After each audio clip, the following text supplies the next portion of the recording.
Hi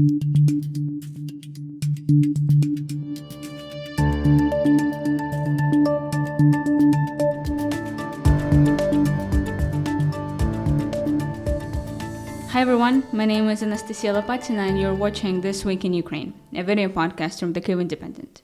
Every week, I sit down with one of my newsroom colleagues to dive into Ukraine's most pressing issues.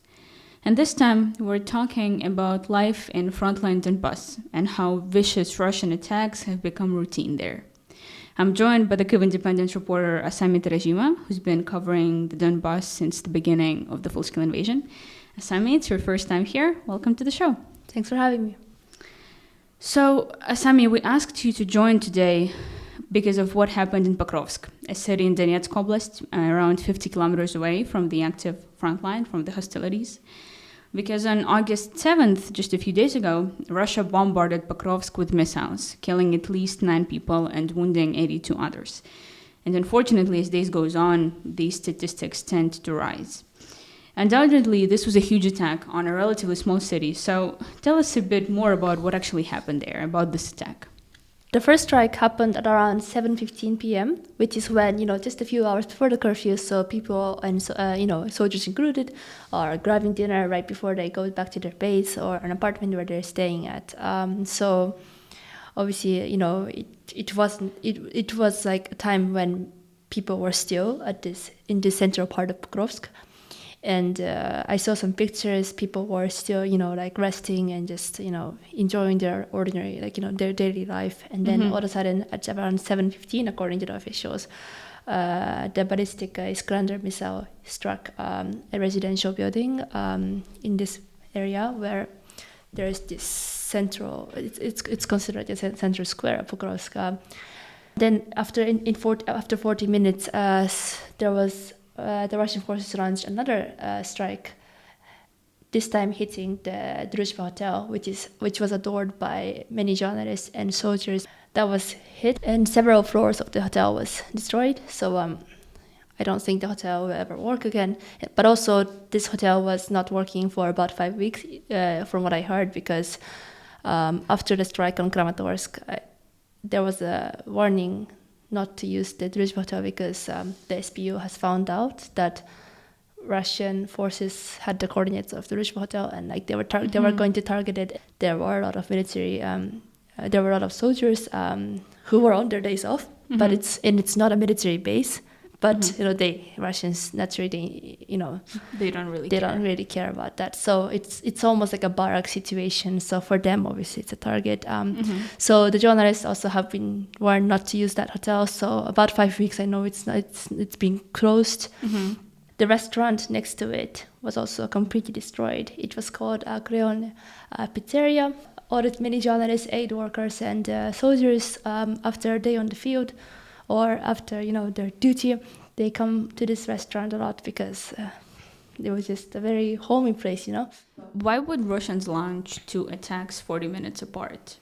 Because a local military official in this area said that 40 minutes is exactly about the time when you can expect emergency service workers to be already working at the site. So the people the policemen and the emergency service workers, they rushed in as fast as possible after the first attack. So they were already working at the site, only to come under another attack that Russia launched. So this, from what I see, it's a clear target or clear attack against emergency service workers. So this is something that's called a double tap attack, right? When they target the same place twice, knowing that people are going to rush in to help. And this is something that has happened in other areas in Ukraine as well. Yes, emergency service workers are constantly targeted in Kherson Oblast as well, and in other areas where front line is pretty close. So what was the overall damage like? Like how many buildings were damaged? There were 12 multi-story buildings that were seriously damaged, including this Druzhba Hotel, which I mentioned before. Asami, you've traveled all over the front line. Have you been to Pokrovsk and all of these locations that you've just described? Yes, I have memories in each one of them. I've been to Pokrovska because it's very convenient location for me if I'm working in like the Avdiivka area or in Vuhledar area, because it's not so far from there. But also if I need to, I can always go back to Kramatorsk on a bus. It's kind of like a hub for the Donbas area, right? It sounds like it. Yes, Kramatorsk is the main hub, but Pokrovsk was also a hub that many journalists used because of the convenience of the location. I was there in Pokrovsk in that exact area just the day before the attack, and I was thinking how peaceful and how beautiful everything was, you know. I think that if I wasn't warned not to stay at this Druzhba hotel, and if it was actually open, then I probably would have stayed. So it's good. I think it kind of also shows you like how you should take every single warnings like that seriously, even if you don't always know the source of the warning, because it could be a matter of your life. I was actually meant to go there on Monday as well, on the day of the attack, because the plan was that I would go to the front line that day, and I was lucky that the front line visit was cancelled that day, and I went back to Kyiv because if it wasn't cancelled, then I would have probably been in that exact area. So from what you've told us and from all of the news reports, it's clear that they've targeted those areas, the restaurant and the hotel, because they've got info that soldiers were accumulating there. And some would say, well, why are soldiers not completely separated from civilians, and why are civilians put in danger like that? But that's just the reality that exists in all of these Donbas towns, right? Because there are many soldiers there, and even if they're deployed there, they still go places to eat, they go places to buy stuff, to rest, they go to post offices, to Nova Posta, to pick up packages from their families. So they mingle with the civilians one way or another, and there is no way to escape that, right? And Russia just doesn't really care about that. And like we've seen the attack that killed the Ukrainian writer Victoria Amelina, for example. It was also an attack on a popular restaurant, but in Kramatorsk. And that killed 12 people and injured 60. It was a very similar situation where many civilians, together with soldiers, were mixing. It's just interesting and also really tragic that that's the reality that Russia is taking advantage of. I think it's completely normal there's not so many places open in the Donbas, so if there are good restaurants, obviously soldiers would also want to go, especially if their family, if their wife and even their children are visiting, then obviously they would want to go. So I don't think there should be a separation between, which shops and which restaurants the soldiers can go to, just so that civilians are more safe. Because first of all, because there's not that much options, and second also because many businesses, they operate based on the profits they make from the soldiers. So of course they need the soldiers to come. So it's so for the business to continue working in the Donbas, they need the soldiers to come constantly. And there's a hotel, however, in Kramatorsk which doesn't allow soldiers at all, likely for this reason, so that they won't be a target. And also I would like to mention that I don't think that the Russian forces just found out that, there are many soldiers staying in this hotel and restaurant and that's why they attacked. I think they've known for a very long time. Of course. And I don't know why they chose at this exact moment to attack. But there's not that much you can do against, this. You just have to, again, be comfortable with the fact that much can depend on the luck. So these terrible attacks that we've been talking about in Donbas, they're basically a routine because there are reports of an attack on this village and that village in Donbas pretty much every single day.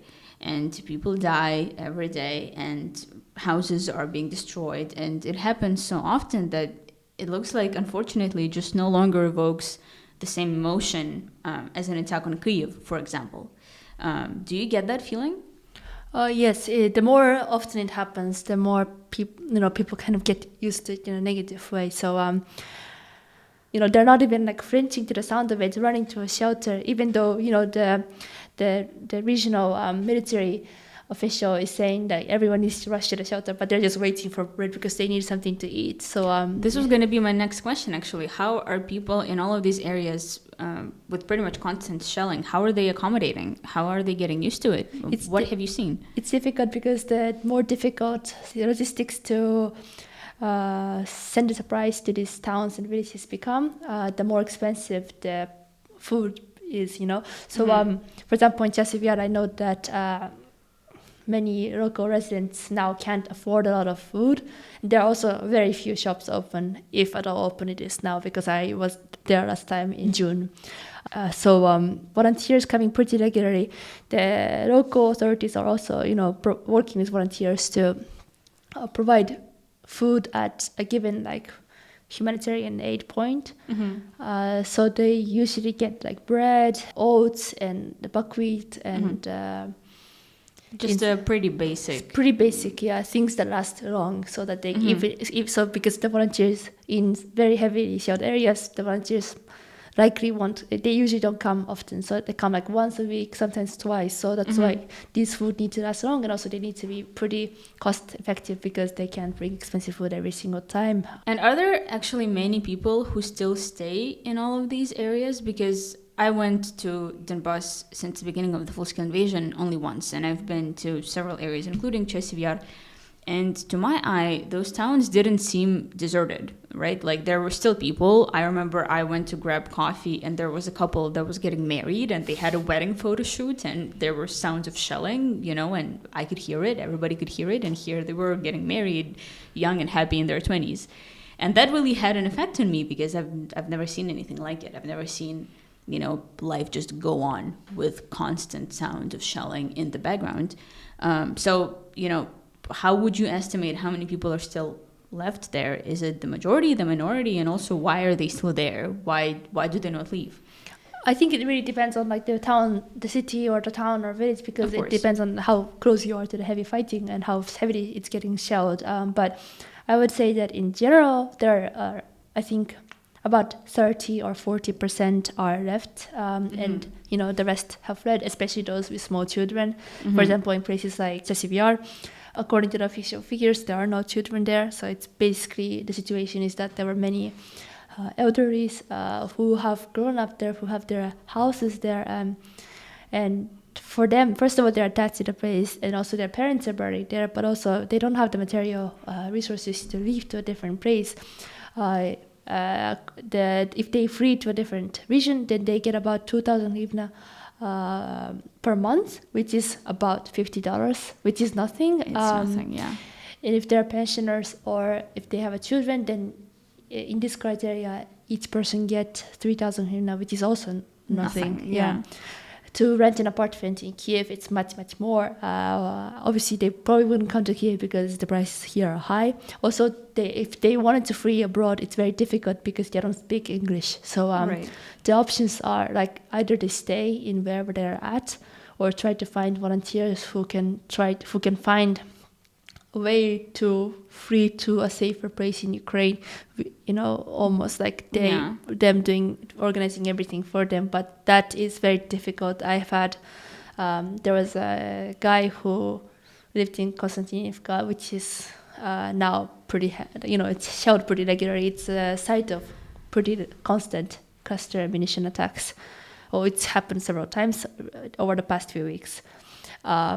And it took us a very long time to convince him to leave. But when he decided to leave, it was very difficult for him to find volunteers who would help him leave financially. So basically the main factor that's stopping people is money, because it's really difficult logistically. It's expensive to leave, especially if you're old. And also, another factor that it's really hard to understand it if you're not in a war zone, if you're not Ukrainian, but you really don't have to be from Donbas to understand it, is just not wanting to leave no matter what. I know you've stayed in Kyiv for a while the full-scale invasion of Ukraine was unraveling. You didn't leave immediately.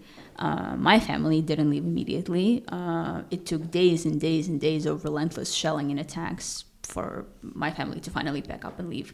And there are so many people who just rejected the idea of leaving their house, leaving their soil. So there are many factors why people aren't leaving, right? It's really strange to understand, though. I know that many people in the West really don't get it. Like, why wouldn't you just evacuate immediately? Preparing your things and like preparing a trip when you don't know when you're going to return, it's very difficult, and first emotionally difficult, but also logistically as well. So like a lot of people have also stayed behind. But it is true that you've already mentioned that kids do get evacuated in a mandatory fashion, right? If the situation gets really bad, there is this plan by the government to evacuate the kids. Could you tell us a bit more how that goes on? You usually need the consent of like a guardian, so mother or father, to evacuate the kids. And one of the guardians, like a parent, they must go with the children, right? So if the parents don't want to evacuate and the kids do, there's nothing officials can do because you can't tear apart families, right? And this is what happened in Bakhmut for a long time, because the authorities were trying to convince the parents and the volunteers also. This unit called White Angels, which is by the police, who are now focused only on evacuation from hotspots of the war. They have been really trying to convince the parents almost every day to for them to make the decision to evacuate so that their children will be in a safe place. So that was something that we saw in Bakhmut as well in other areas, because if the parents decide to stay behind, then the child also stays. And there were, as we know how children were also killed because of the parents' decision to stay behind. For example, in Avdiivka, I think there was an infant who was killed earlier this year, which is very, very sad, because how can an infant decide to stay in a war zone? It's not their decision.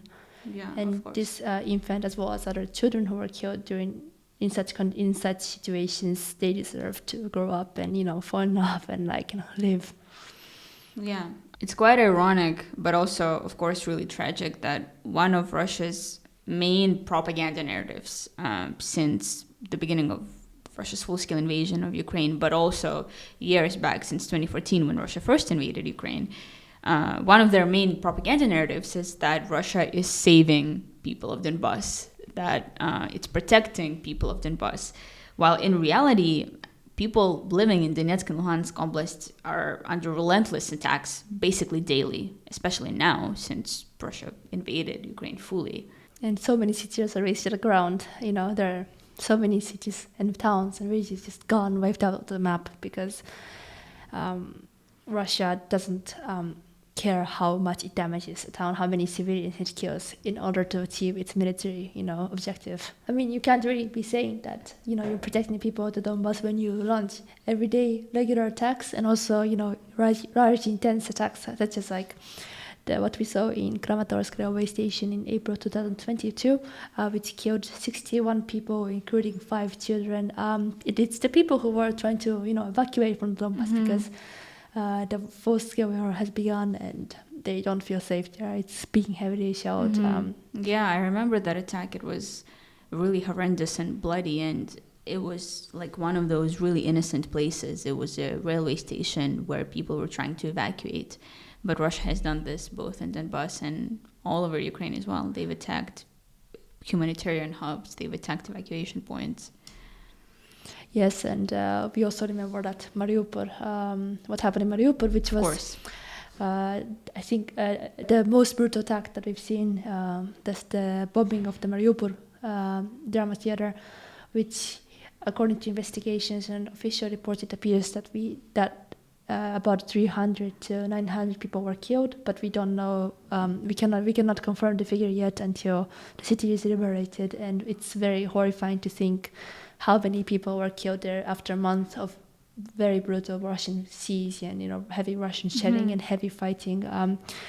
So it's tens of thousands of people.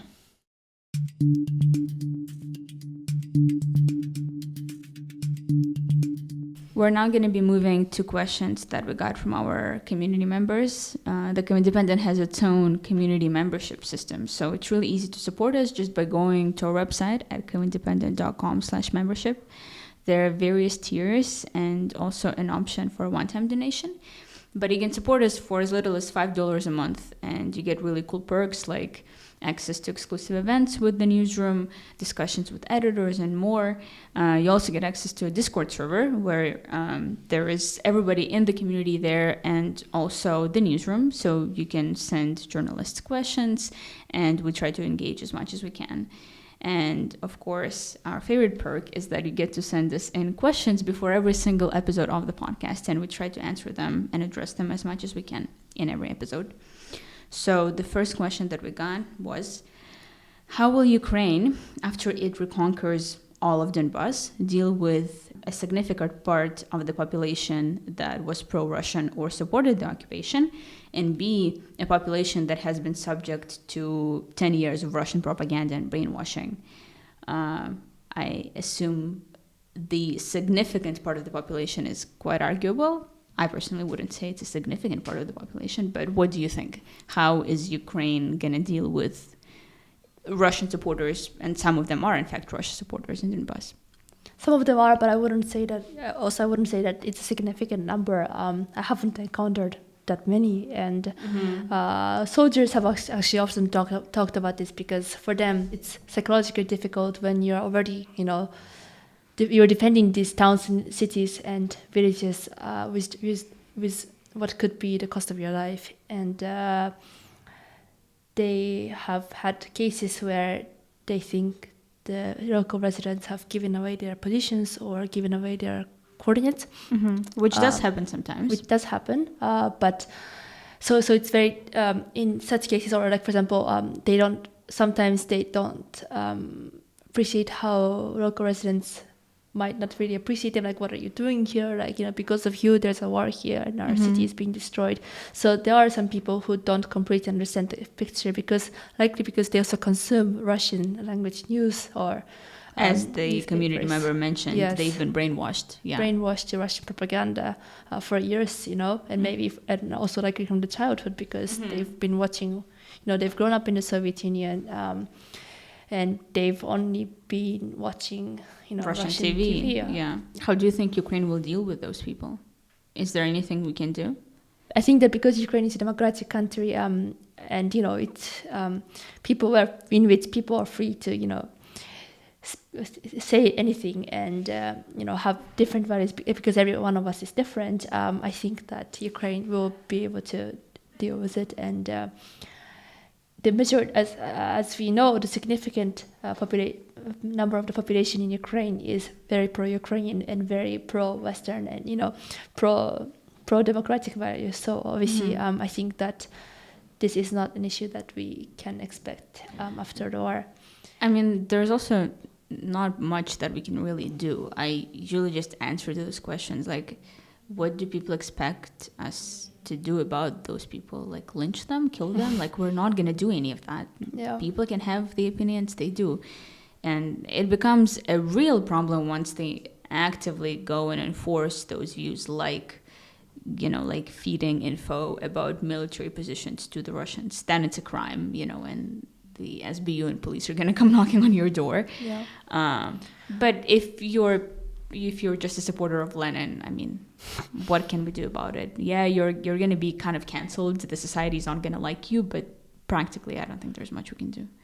Other than continue educating people through national policies, decommunization, cultural events, just like strengthening our identity as a nation. But that's pretty much it, I think. And most of them are, the older population, so that I think that they won't really be the ones who are going to be making decisions after Ukraine wins the war, right? The next question that we got was, presuming there will be no resolution to the war before winter sets in, are there sufficient steps that are being taken to alleviate the added burden of cold and scarcity of resources for when it does kick in?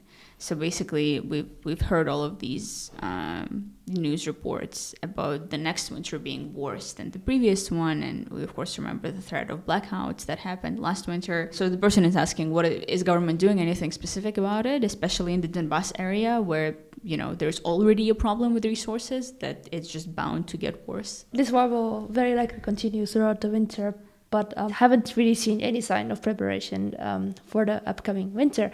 I think that individually people are sort of like trying to prepare for it. For example, if their window has damages, that they're trying to cover it up, because people in the Donbas, they've also kind of learned to be like independent over the years of war. And not rely on the government or volunteers. Just doing everything by themselves. But there are volunteers who will probably be like buying blankets or providing some sort of help, I think, if in winter. But I think that for the people with the Donbas, I think surviving another, a month financially, and also like hopefully without a direct hit on their house, is probably a priority rather than thinking about something in 5 months, he said. Yeah. Well, Asami, thank you very much. It was very interesting to listen to you, and stay safe on your next trip to Donbas. Thank you.